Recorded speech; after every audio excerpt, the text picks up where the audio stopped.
मैं एक मामूली औरत हूँ, इतनी मामूली हूँ कि आपकी नज़र भी मुझ पर नहीं पड़ी। लेकिन मैं आपको देख रही हूँ। आप अपनी बीवी के साथ डॉक्टर के यहाँ जा रही हैं, उसकी कोख में लड़की या लड़का यह जानने के लिए। असल में आप अपनी लड़की की हत्या करना चाहते हैं कोख में ही। आपको यह ख्याल भी नहीं आ सकता कि जिस सड़क से आप जा रहे हैं उसे मैंने बनाया है। मैंने यहाँ रोड़ियाँ बिछाई और फिर उन्हें दुर्मुठ से कूटा था। मेरी छोटी बेटी तब यहाँ किनारे पर उगी झाड़ियों में उगती रहती थी। मेरी 3 बेटियां हैं। मेरा आदमी कहता था कि अगर बेटा नहीं हुआ तो मुझे छोड़ देगा। उसने कहने के लिए मुझे छोड़ भी दिया, पर अब भी पका पकाया खाने के लिए जब तब आ जाता है। चिकनी चुपड़ी बातें भी करता है। मैं सब समझती हूँ, फिर सोचती हूँ चलो मेरी बेटियों का बाप है। कमाल है, जिन बेटियों से वह छुट्टी चाहता था उन्हीं बेटियों के नाम की थाली में उसे परोस देती हूँ। वह समझता है बेटियाँ बोझ है। मेरी तीनों बेटियाँ सांवली हैं। उनकी काली आंखें हैं, बड़ी बड़ी पलकें जामुनों जैसी, और हाथ बड़े फुर्तीले हैं। खूब काम करती हैं। मेरी ही तरह वे तरह तरह के धंधे पीटेंगी, पर फिर भी उनके होने से मुझे बड़ी तसल्ली है। मैं अकेली तो नहीं हूँ ना। तुम समझते हो लड़कियां बेकार होती हैं। औरतों के कामों को आप जानते ही नहीं। अरे देखो, मैंने सड़क बनाई, धान की रोपाई की, कपास चुना, कपड़े की फैक्ट्री में रीलिंग की, आलू खोदे, 3 बेटियों को जन्म दिया, पाला पोसा। क्या मैं बेकार हूँ? ये जो तुम चाय पीते हो, इसकी पत्तियां भी लड़कियां ही चुनती हैं। और क्या क्या नहीं करती। इतने धंधे औरतें करती हैं कि गिनवाने मुश्किल। और तुम्हारा ये सूटर कोई 1 पौंड का होगा। 1 पौंड ऊन इतनी होती है कि दिन रात लगकर 3 दिन में उसका सूटर बनता है, जिसके मुझे 12 रुपए मिलते थे। तब बच्चियां छोटी थी तो सोचती थी घर में उनके पास बैठे बैठे बुनाई कर सकती हूँ, लेकिन धंधा बड़े नुकसान का था। फिर ठेकेदार ने मील मेख निकालनी शुरू की और मुझ पर गलत नज़र डालने लगा, तो मैंने ये धंधा छोड़ दिया। फिर आटे की फैक्ट्री में काम किया। बड़े काम छोड़े और पकड़े। 2-4 मुर्गियाँ और बकरियाँ तो खैर पालती ही हूँ। इसी तरह रूखा सूखा चलता है। ये जो तुम्हारी बीवी ने रेशमी साड़ी पहन रखी है, इसके धागे भी औरतें तैयार करती हैं। कीड़े पालती हैं, मुश्किल काम है। जांघ में हो जाते हैं, धान की रोपनी में भी पैरों में हो जाती हैं, और कमर झुके झुके टूट जाती है। मुझ पर पैसे होते तो अपनी लड़कियों को पढ़ाती लिखाती, उन्हें मास्टरनी बनाती या डॉक्टरनी। तुम खुद पढ़े लिखी हो, पैसे वाले भी दिखते हो। तुम लड़की का गर्भ क्यों गिराना चाहती हो? तुम समझती हो तुम्हारी लड़की कोई काम नहीं कर सकती? अरे आदमी कोई फालतू चीज नहीं, 100 काम है उसकी करने को।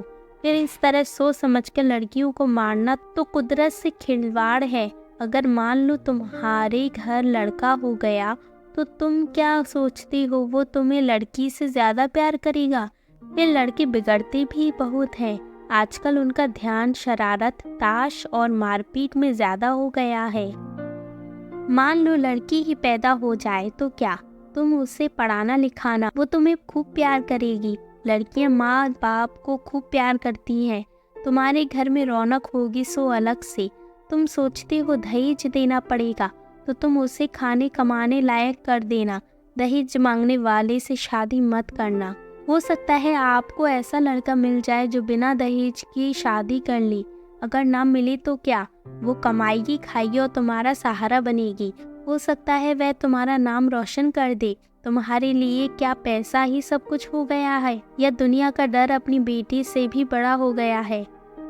आखिर तुम अपनी बेटी को प्यार तो कर ही सकती हो, और बेटी भी तुम्हें प्यार कर सकती है। माँ बाप और बच्चे का इतना रिश्ता बहुत हुआ। इसके लिए तो आदमी जीता है। पैसे को चाहे जितना मानो, पर मोह ममता फिर भी बड़ी चीज है। इसे बनाए रखने में ही खैर है। नहीं दुनिया उखड़ी समझो। कुदरत के साथ इतनी मनमानी अच्छी नहीं। लड़कियां तो तुम जैसे ही गिरवाते हो तो औरतें कितनी कम हो जाएंगी। फिर तुम उसके लिए कुत्तों की तरह लड़ोगे। दहेज के डर से आज उन्हें मरवा सकते हो तो कल फिर पैसे के लालच में बेचोगे भी। इस तरह क्या दुनिया बड़ी अच्छी हो जाएगी या तुम्हारे घर परिवारों में खुशियां छा जाएंगी? तुम जो रेशमी साड़ी पहनकर इसके साथ चली आई हो, इससे इतना डरती क्यों हो? सोचती हो यह तुम्हें छोड़ देगा? ये मिचमिची आंखों वाला अगर तुम्हें छोड़ भी देगा तो क्या तुम मर जाओगी? मैं तो पढ़ी लिखी भी नहीं हूँ, मैं तो तानों से नहीं डरी। आदमी के छोड़ने की धमकी दी तो कह दिया ले छोड़ दे, अभी मेहनत करके खाती हूँ, तब भी मेहनत कर लूँगी। पर वो क्या मुझे छोड़ पाया? हम औरतें बड़े काम की हैं, हमें ये ऐसे ही थोड़े छोड़ सकते हैं। परिवार की ज़रूरत तो इन्हें भी है, नहीं तो हाफते हाफते मर जाएंगे, कोई पानी देने वाला भी नहीं मिलेगा।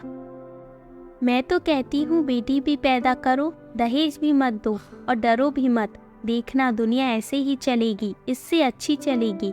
दांव धौस कुछ कम ही होगी। मेरी बेटी ने कढ़ाई सिलाई सीखी है, वो न होती तो फिर क्या था? मैं तो दुनिया में धंधा पीटती मर जाती। अब भी मेहनत करती हूँ पर मन में खुशी भी है। मेरी 3 लड़कियाँ खूब हुनर वाली हैं, कोयल जैसी आवाज़ है उनकी, सुने से थकान मिट जाती है। ना करे कोई शादी, अपनी जिंदगी बनाएंगी, और जो शादी करेगा सो भगवान होगा।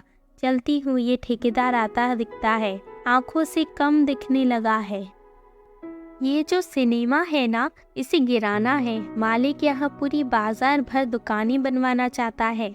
यही मलबा ढोने का काम करूँगी। काम तो ठीक है, मैंने बहुत किया है, पर इसके सामने ये डॉक्टर की दुकान है।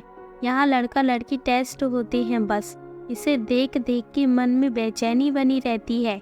घड़ी घड़ी तुम्हारे जैसों की सूरत देखनी पड़ेगी, हत्यारों की। बस कहीं और काम मिला तो ये जगह छोड़ दूंगी। देखो तब तक तो यही काम करना पड़ेगा। मैं पढ़ी लिखी होती तो ये ही सब बातें लिख देती, फिर तो तुम भी मेरी बात किताब में पढ़ लेती। पढ़कर तुम भी कहते करतारी देवी बात तो पते की कहती है। धन्यवाद दोस्तों। अगर आपको यह कहानी पसंद आई हो तो हमारे चैनल को सब्सक्राइब ज़रूर करें।